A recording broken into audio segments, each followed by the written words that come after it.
We are back here, the Tom and Dee Show. And of course, people who have listened to this podcast before know that you and I went to college at Indiana together. Indiana That's University. right. And you would never know that with your... Yeah, if you're watching on YouTube, you will see that I'm wearing my proud Indiana sweatshirt, my nice new one, which, by the way, you had a T-shirt that you said you were going to give me, which I never got from you. It was a brand new IU T-shirt. I know. I actually like it too much. So, sorry. You're not getting it. Yeah, I figured. Tom and Dee. Two middle-aged idiots. But you're going to be moving to Bloomington eventually. So, you can just get one from the IU bookstore. But speaking of which, what's the latest with the house? Are you ready? Yeah. Got a contract signed this morning. No. Yes. When do you close?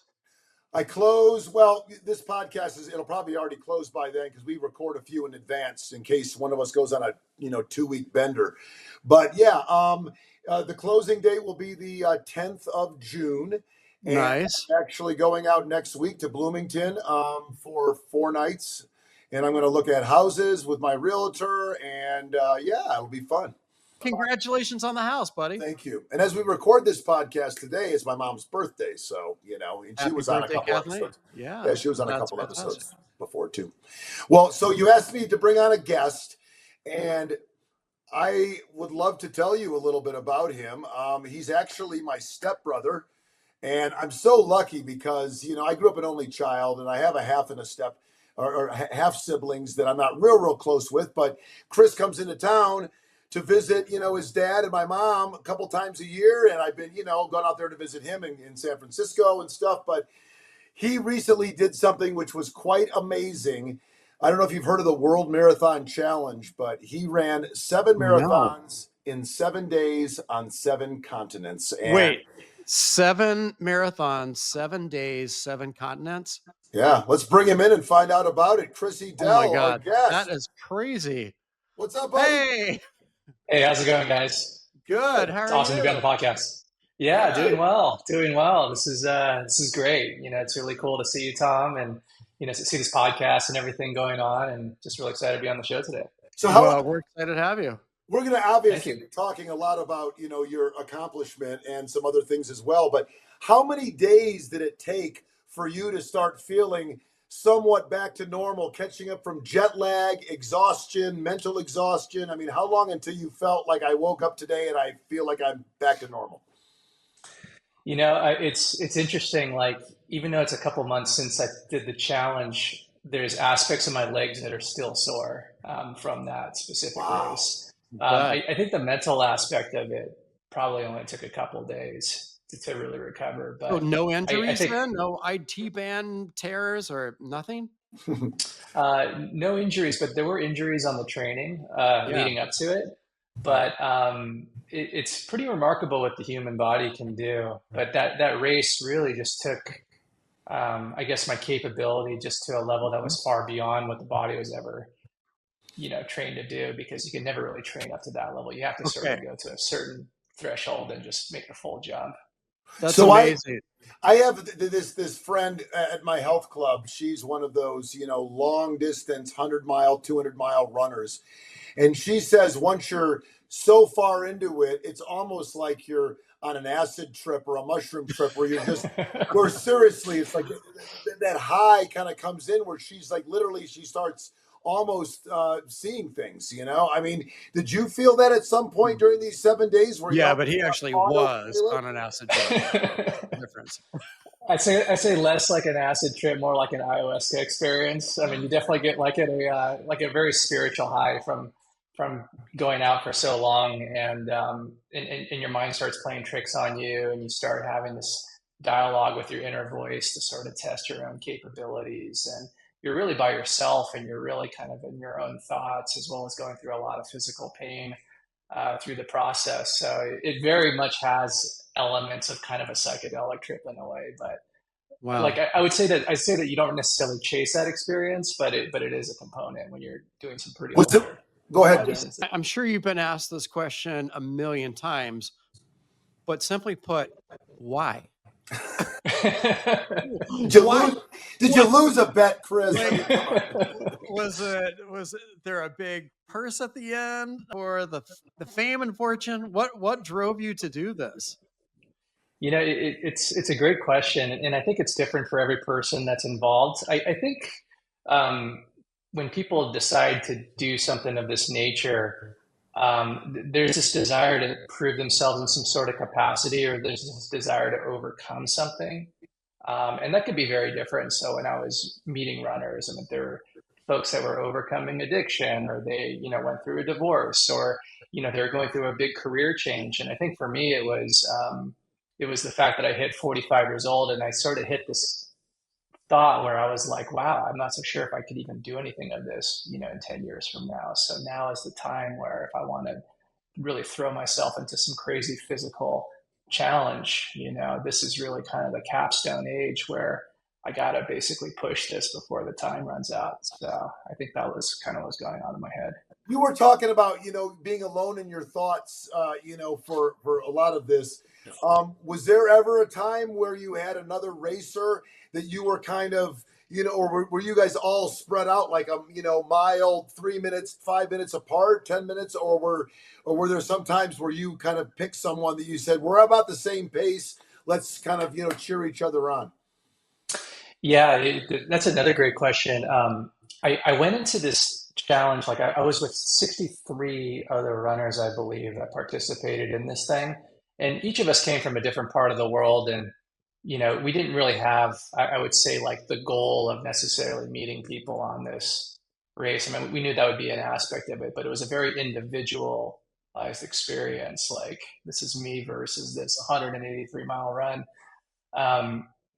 But you find that when you sort of are going through mutual suffering, that's actually when the real friendships develop, just like in any other situation, whether it's a work situation or some, crazy situation. That's when the real bonding happens. So I found myself oftentimes running at a similar pace to someone else. And then at that moment, you'd strike up a conversation, and the conversation starts going very deep very quickly, really wanting to get to know them. So it's this very sort of hyper concentrated, intense experience where you really get to know someone in a very short period of time. And there's actually been a few very, I would say, close friendships, and we only knew each other for a week, but like there's this feeling that, oh yeah, if I ever visit them in this city, that's the first person I'd call up, and there'd be an instant bonding over, the So you will experience that we went definitely through. see some of these people again in your lifetime, probably.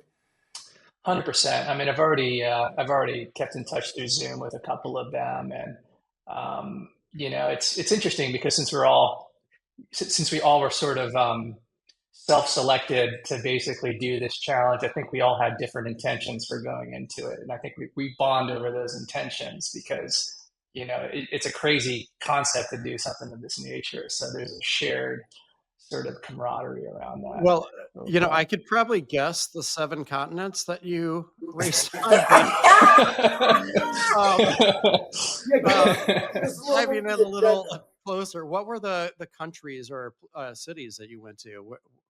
What was it pretty localized? I mean, I don't know how that would be, but I also don't Yes. quite I can't picture the logistics of getting from one place to the next to be able to race in time. That's crazy. Yeah, yeah. So we had an orientation in Cape Town, South Africa. That was sort of like ground zero for us to get started. From there, we took a chartered flight down to Antarctica, which was about 5.5, 6 hours, and it was by no means a luxury plane. I mean, we were basically on like some old school Russian military jet. Um, No. it was meant primarily for like transporting cargo. Um, Basically went right to Antarctica, immediately did the 26.2 miles there, had dinner there, and then immediately flew back to Cape Town and did race number two. So basically did 2 marathons in 24 hours across two extreme climate temperature differences in Yeah, Antarctica. what was that, like sub-zero to 70, 90 degrees? Like what was that? Yeah, it was, if I could recall, I don't know if this is the exact number, but it's within a few degrees. It was about 7 degrees in Antarctica with like a negative 10 wind chill.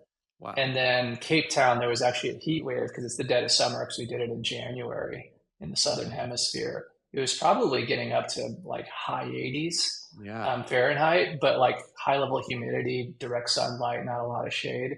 But doing that in 24 hours with zero sleep in between, because the plane was just such a rough ride, that was intense in its own right. Oh my God, right. And then Yeah. and Cape I'm Town. guessing you had to protect your eyes too and face and everything Oh yeah, because of tell them that the story, Chris. snow and What the pilot reflectiveness and said. The pilot said something before you guys got off the plane that I heard you tell me. Yeah, and you're totally right. It was the reflectiveness of the snow, and I never experienced anything like it. But because it's just blinding white down there, the sky as well as the snow. But the sun is also very intense because there's like a very thin ozone layer there. We were required to wear either glasses or goggles because we could actually burn our retinas yeah. if we basically like had our, didn't have any sun protection or eye protection down there. So we had to wear that the entire time we were down there, which Oh was, my God. pretty fascinating. But Right.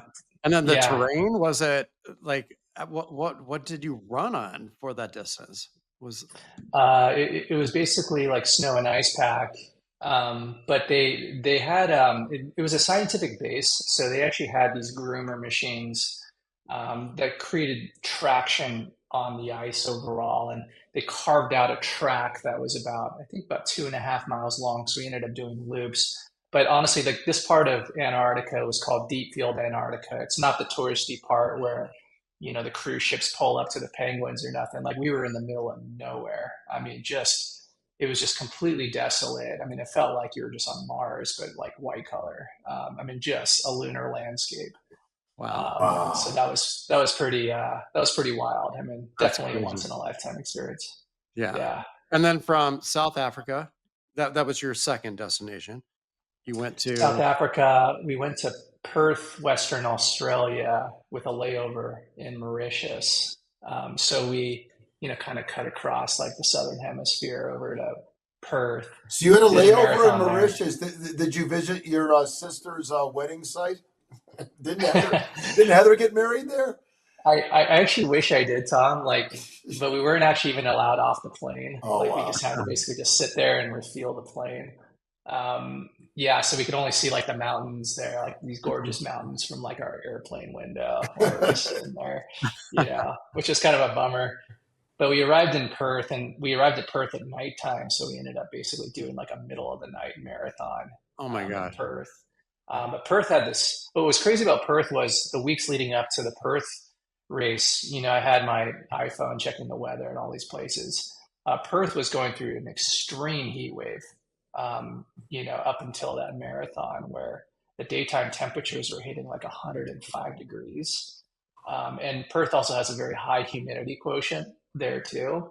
So I was on a WhatsApp chat with all these runners that I never met before that we were all saying like, oh man, this Perth, leg is probably going to be more hardcore than the Antarctica portion.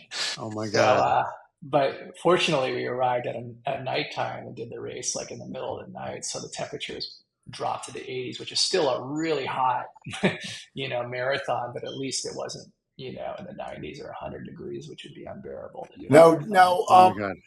Okay, so Yeah. then from Perth, you went to up into Asia. Didn't you go to somewhere in the Middle East?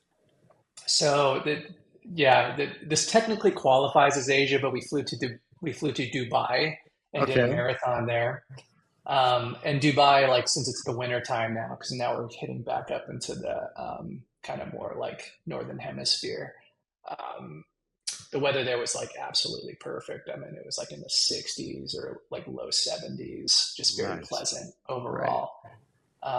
And then from Dubai, we flew to Madrid, and Madrid was actually the wintertime up there now. So Madrid had the same climate as San Francisco, kind of like Hmm. cool, a little on the cold side. But for me, that was like, I think my best race just because it was just an identical temperature to, what I Yeah. trained in overall. Then from Madrid, we went to a city that I never even heard of until I signed up for the race called Fortaleza, Brazil, which is in like the Brazil. Right, right. northeast corner of Brazil, like right by French Guiana, and like the country's kind of up in that like area there, which is really just like east of the Amazon. So if you can kind of picture southern hemisphere again, just oppressive humidity, You went summertime, right. just brutal, brutal. Oh my That God. was my hardest race by far because I'm just Yeah. not very good in the heat. It's just not my thing.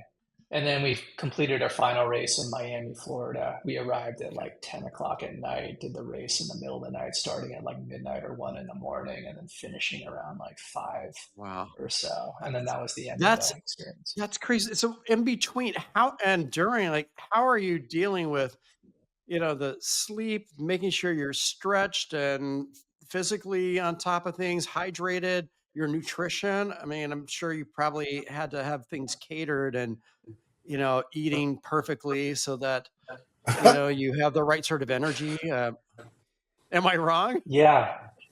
Um, both right and wrong. So like, so like, I think like part of the challenge is actually like the deprivation that you experience from all the things that you mentioned. So it's about training your body to handle those components. So we knew that there was going to be a sleep deprivation component. You're sleeping on the plane. Fortunately, we had lie down seats, so it's not like you're cramped like in a coach thing. I think that would have been Yeah. simply impossible um, to accomplish.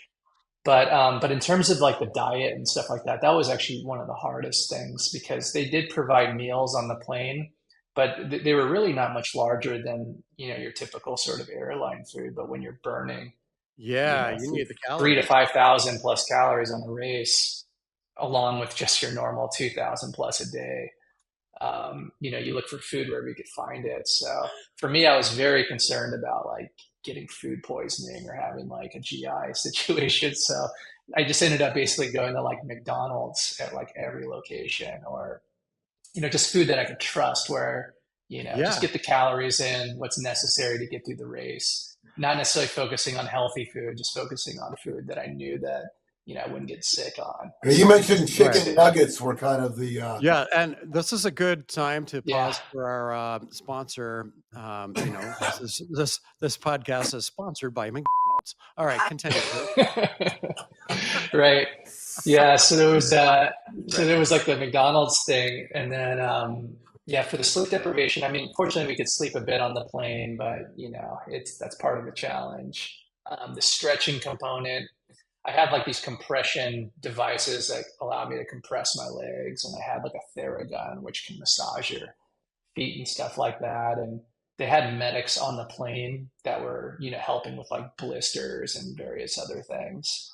Um, but yeah, it's a very Spartan, I would say, in many ways. Like it's well, actually, I wouldn't call it Spartan, but it was very comprehensive. But at the same time, it's not supposed to be a comfortable experience. It's really like Yeah. testing your body to the limits. To me, it Yeah. almost seems like a Walter Mitty like experience instead of a Spartan experience. Right? Going all Yeah. the committee. places, just being outside of yourself, and kind of spiritual Yeah. too, like you said.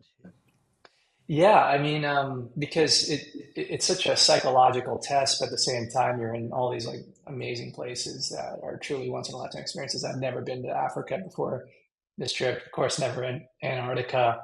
So to basically run in Cape Town and see Table Mountain and just think like, wow, this is just so incredible, being 45 and having just this experience, and then you're bonding with like the runners and the organizers of the event were just incredible. I mean, just like the most supportive, just wonderful people. And Wow. yeah, I mean, it was just awesome on many But it levels. also it wasn't cheap. I mean, this isn't something that just an entry fee to a marathon might be like $75 and they give you a t-shirt, it's like there Well, was a yeah. So to that point, were you sponsored? Did you have funding somehow, or was it to raise money? So every single racer had their own way to kind of get there. I mean, some of them were professional runners that have like huge, social media followings. Like there was one runner from Spain that was basically famous in her own country, and then there's like another runner from Japan that was fully sponsored. There's a really cool guy who was 23 years old who, was fully sponsored, and he has just this really cool like social media presence, with his own like personality attached to it. But a lot of folks like myself, we just basically saved for years Yeah. to basically do this. This has been on my radar for many years, and yes, it's very expensive So it was all about sort of like setting a little side Isn't it clock, like almost contributing to 50,000 it or each. something? What's The that, whole Tom? experience, yeah, the I whole experience was about 48,000, I think, Really? Oh my God. for the experience. well, It took the me several planes, years to save for it.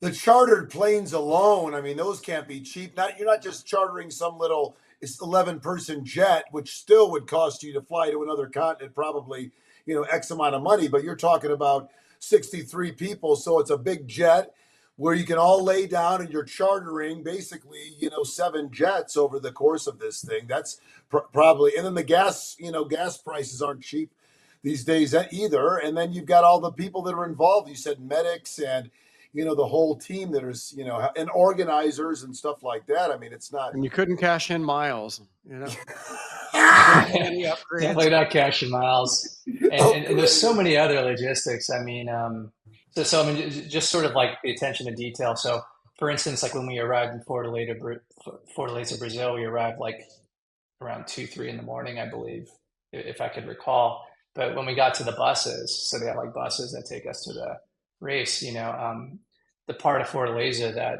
basically is around the airport actually is relatively like, unsafe. So we had like armed security basically like following the bus to Wow. basically sort of take us. And then of course, they basically block off a whole portion of, this beautiful part of the waterfront there. But I mean, just the logistics, the language differences, getting the permitting, that you have 63 runners, like the liability associated with all this. I mean, it really racks up. So it sounds like a lot of money initially, but you kind of think about any sort of like epic excursion, like when you hear about like a guy, for instance, who goes to Mount Everest, he'll easily, spend like over $100,000. And that's not even including like permitting fees and stuff like that. Um, so it can really rack up to fit it all in. So are you planning on doing anything with this experience, like putting it into a book or any other way of sharing that with the world?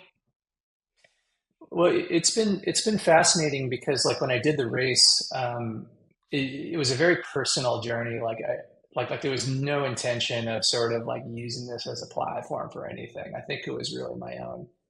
Um, it was my own personal challenge. Maybe it was a way to sort of say I still got it, or this is a way to stretch myself on this capacity. But since the race is completed, like I was actually surprised by the amount of publicity that kind of came out of it, not just for me, but for like a lot of the other runners too.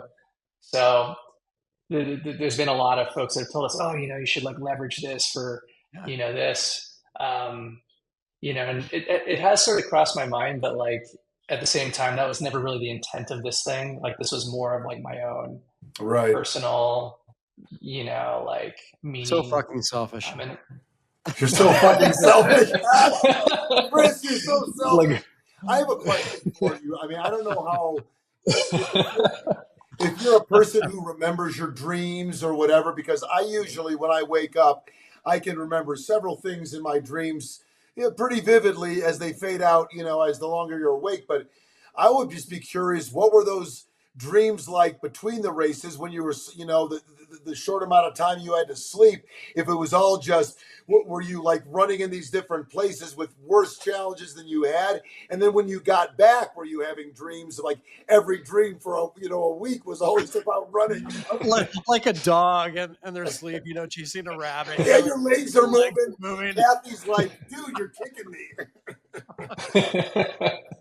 yeah, well, it's funny. I have no recollection of any dreams like on the plane. And I think because we were just so fundamentally exhausted after each leg that once our head hit the pillow, we were Yeah. just like out. I remember on the flight from Cape Town to Perth, I woke up in the middle of the flight just to do like a rest stop break. And walking through the plane, there wasn't a single TV on. There wasn't a single conversation. The plane was just completely silent, completely like lights out.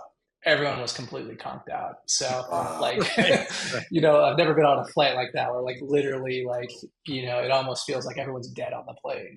It's just like literally everyone is just out. Yeah, but in terms of like when I got back, I think I was on just such a mental high from the experience because like it took over a year of training. It was incredibly grueling, and to have finished it, like I was kind of on cloud nine for a couple weeks, where I just felt like just this immense sense of just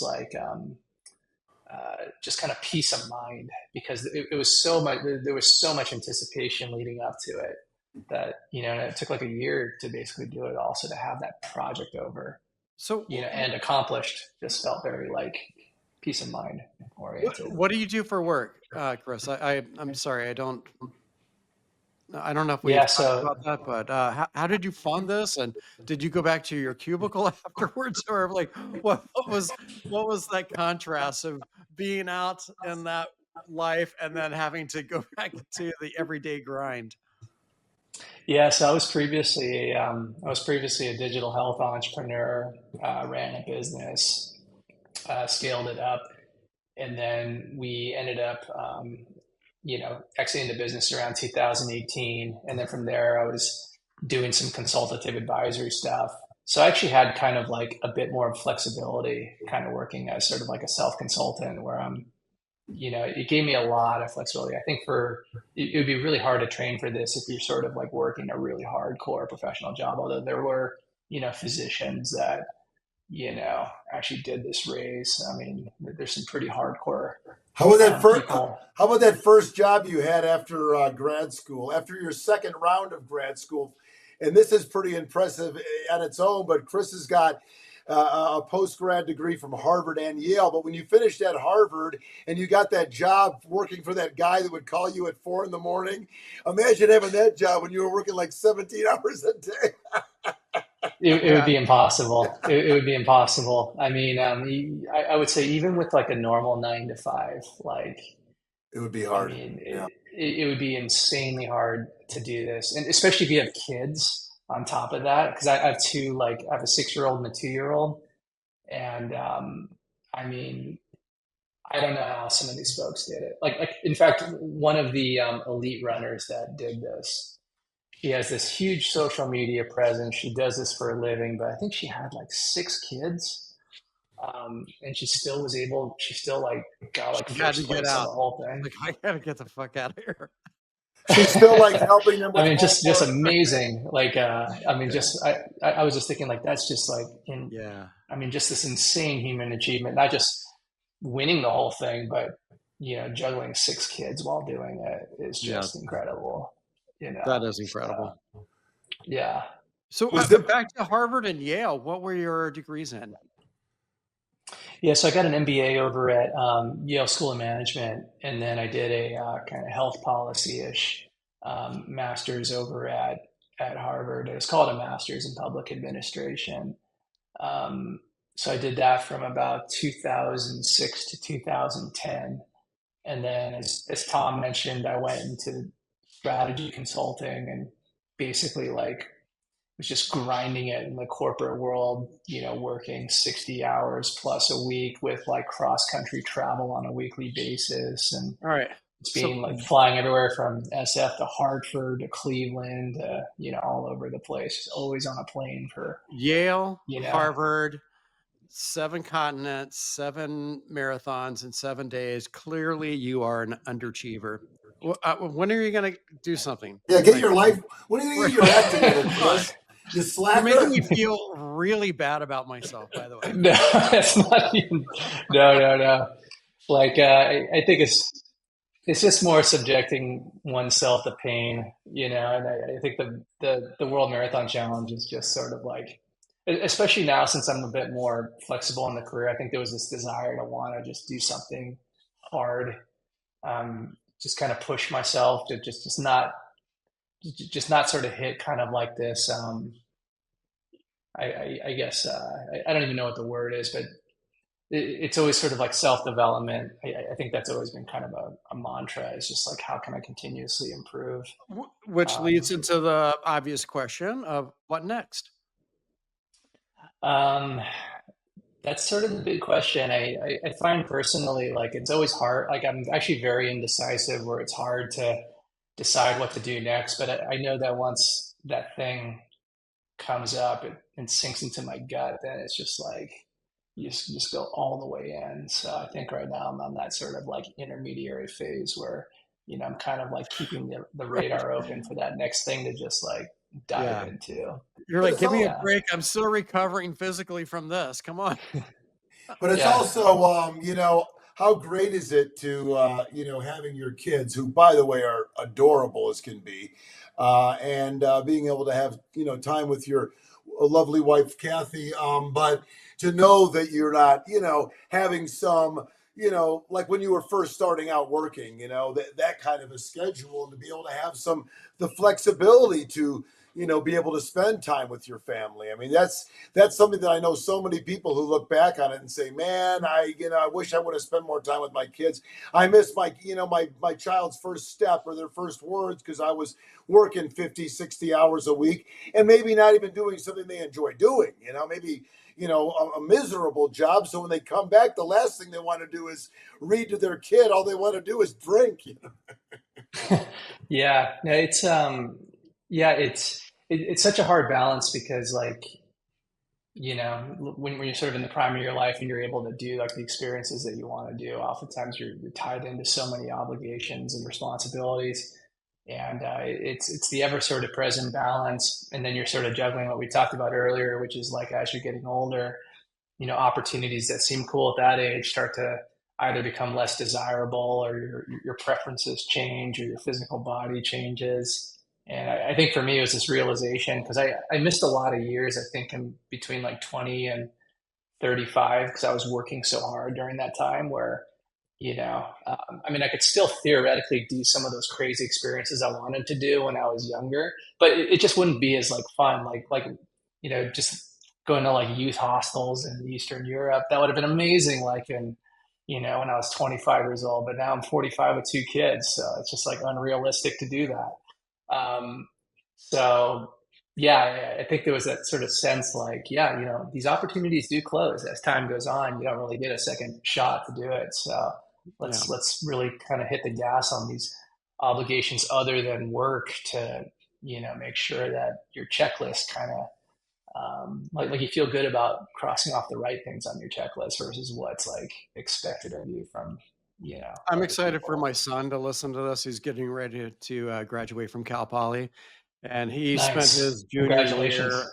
Thank you. Yeah, he spent his junior year abroad and traveled pretty much every weekend. He was in Madrid, and every weekend he was somewhere, whether it was going to Morocco or Oktoberfest or whatever it was. He was gone every single weekend, and now once he graduates, he wants to. I think he's going to spend some time in Australia. That's the plan anyway, and maybe even start in Japan and work his way down, depending on what time of year. And so, Yeah. but I think it's great. And whether he's in hostels or uh, I don't know, it won't be the Ritz, that's for sure. Well, I don't like Exactly. I don't like hostile environments. So, I like to stay at a hotel. Wah wah. Wah, wah. Dad joke. Dad joke. I had another question for you. Just getting back to the training, you said it was about a year of training. So, did you start just like this week? I'm going to do 3 6 mile runs. The next week I'm going to do 3 7 mile run. I mean, how did that work? And where were you like in the last several weeks before uh, the event? How many miles were you running per day, and how many days a week? Yeah, well, what was fascinating about this event, I mean, and what makes it really different from like a marathon or even like an Ironman triathlon, is like for those more traditional ultra races, there's just a ton of content online about how to optimize and train for these types of programs because so many people have done them that you can literally just use a playbook that someone else has based on your capability and really just follow that more or less. So it's really just sort of just getting your instruction manual, just follow this instruction manual. It's going to hurt doing it, but just follow this plan and more likely you can probably get through the thing. But for a race of this nature, since only, several hundred people, have ever really done it, I think. I mean, maybe like closer to like 1,000 people like ever since the event started. Like there's no playbook online. I mean, there's like little hints of people who've been on podcasts like this talking about it, but you pretty much had to design your own training plan. So that was actually part of the challenge, was you have this Herculean kind of like finish line goal, but how do I spend the next year getting my body prepared for it? So I had to almost reverse engineer it, where I was thinking like kind of like what you were mentioning, like asking about like, well, how do you recover? How do you sleep? How do you do all this stuff? That actually became like aspects of the recipe for the training plan, like reverse engineering. Like I realized like running a marathon, it's very hard to do, but it's very achievable. So if you break it down, you just need to basically run a marathon each day. Oh, So the trick is like, that's so it. it's not, That's it. yeah, it's not easy, but Right. but when you break it down, it's not 183 miles, it's 26 miles, but you got to do that 7 times. So how do you get your body recovered after doing one 26-mile run to be good enough to basically do it the next one, and then be good enough to do it the next one? So the way I designed my training plan was I created kind of this stacking mechanism where I'd run, let's say, 50 miles one week. Hold on one Then I'd second. drop. Someone's at the door. Oh my Oh, sure. God. Ah! We are Yeah. such professionals here. Yeah. Should I Close continue? studio Or, and yeah. yeah. Okay, we So don't like need 50, him. Just so welcome like to 50 the miles T one show. week. Exactly. 50 miles one week, then I'd take a rest week of about 30, then go 55, 35, 60, 40, 65, 45, and just kind of crawl up that ladder. And then I think at its peak, it got up to about 100. You're talking And about then per from there, week. there was a taper. That's per week. Yeah. Okay, because I sorry, I had a delivery there, so I had. Oh, yeah, no worries. Yeah. Yeah. I'm an important Think guy, about like a fucking contractor. sign or something that's like, please, like, do not ring bell or knock on door, put box here. If do you want to drive to a FedEx all the way out by the airport and say I need to sign for this that I need it today? I mean, no. Okay, we'll save this for therapy. Let's Yeah. stay with Chris. All right. All right. So did you care about your time at all, or was it just okay, I just got to complete the race, or did you have these goals in mind too with, your average time and overall how did you do? Yeah, I didn't know that either. Yeah, so I think when I initially started this challenge, like there was no expectation of time. Like I just wanted to complete the race. And that probably lasted for about 70, 80% of the training, where I'm just like, as long as my body, if I could come away from this event still walking and feeling like okay, like that to me is like a big success. Like I didn't want to be just a total train wreck at the end of it, Yeah. just destroyed body. Like I actually wanted to like walk away from this thing and, you know, be able to Yeah. like, have dinner with friends like the next night. Like that was kind of the goal. Yeah. But then like as I got through that training, like that sort of stacking training, about 80% of the way through, I kind of realized like, you know what? I've now gotten to the stage where I can run like 4 or 5 like 20-mile runs in a week. So like my body's like ready for this. And I still have a couple months of training left. So now like, can I sort of dial it in a little bit, where instead of just finishing, I can kind of get down to, a good marathon time, but nothing like exceptional. So something like 4 hours, which is kind of considered like your basic sort of like, I think dividing line between like, sort of like the casual runner and then starting to like get into marathons a bit more.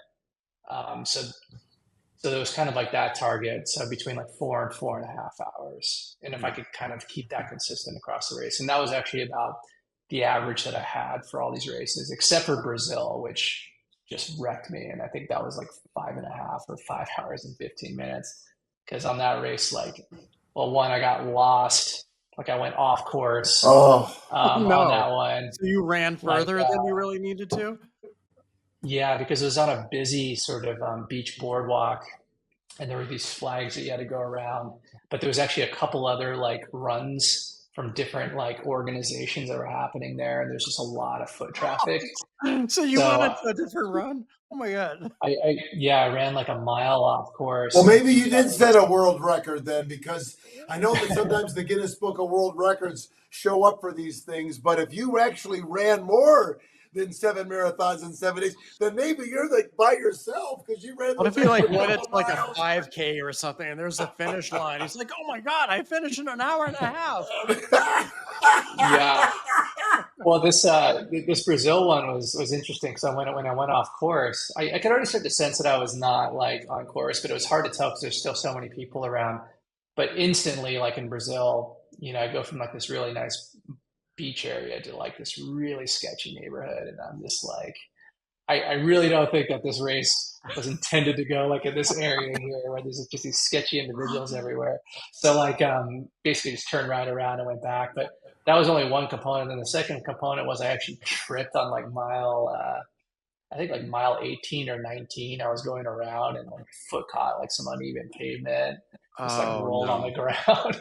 I had like blood on me and everything. And it was just a disaster race on like multiple fronts. But and it was the sixth race, and my body was just wrecked. And I hate the humidity, and it's just like that was actually there was a brief moment where I'm like, man, I don't know if I'm going to finish this thing. I think that was like the one moment. Every other part of the race, I kind of had deep down in my head, I'm going to finish this thing. But that Brazil portion sort of took me to my limit where I was So thinking, the like, guards man. that you spoke of earlier, they weren't with you on the run, No, keeping they you weren't on in the run. line. You know what this reminds me of a little bit when we were in San Francisco for Heather, my stepsister, and your sister's wedding, when they had the party there. And I went from a walk and I made a left-hand turn and I ended up in the Tenderloin district. And I was like walking around and it Yeah. was just like everyone was sketchy and I had no idea where I was. Yeah, and Fortaleza has a similar like aspect as like San Francisco, where the neighborhood could just like change, Right. just immediately, just cross the street and boom, you're going from like nice area to really sketchy, like Wow. block. So yeah, it was pretty wild. Totally. Oh my God. That Well, is amazing. I This do is have some, great. I think you should write a book. I would read it. You're actually like the sixth or seventh person that's actually told me that. Like, it's funny though, because like I think just within the circle of folks, like there hasn't been a lot of people that have done it, but like because I ran with 63 other people that did it, and then this race has been going on for a right. decade. That's a lot of I almost books. feel like it's a lot of books. So I almost feel like it's not really like unique enough of a Well, I don't know, experience. but you But have a unique story with your background and what you've done and 45 and the reason why you've done it. Sometimes it's, those average, stories that just make something great. I mean, when Right. we referenced Walter Mitty earlier, he was just basically like this blank piece of paper kind of guy, and not to say that you are, but but he oh had to no, step totally, outside of totally. himself to be able to, find the sort of meaning in his life and no longer be afraid and try to do something that was real instead of just staying in a shell and imagining that greatness. I don't know. It I was probably funny because butchered the whole plot of the movie, or the no, theme. Yeah. totally. It was interesting because like after I got back, um, I had the I mean it was really amazing, but like some news stations did some outreach and we were like, hey, you want to share your story on the news? And I think it was that precise reason because I was kind of like, why would this story really be a like an interest story in any way? And I think it's just like this idea that a normal guy with like two kids who's 45, like clearly beyond like elite athlete, phase. I'm like middle-aged man with like two kids just trying to like get them to school each day and stuff like that, could like do this do this type of race. And I really believe anyone can really do it. And it's really mind over matter in many different ways, and time commitment, of course. Well, Darren's Yeah. a producer and Yeah. Darren's produced several movies and documentaries. So if you write a book and want to, give us the book rights, I mean, Darren and I could even turn it into a film. I could, Yeah, all I could we voice need the, is I and could voice the provide us movie with trailer. funding I could do too, the and trailer. we're Yeah. set. Provide us with the funding and we're set. Yeah.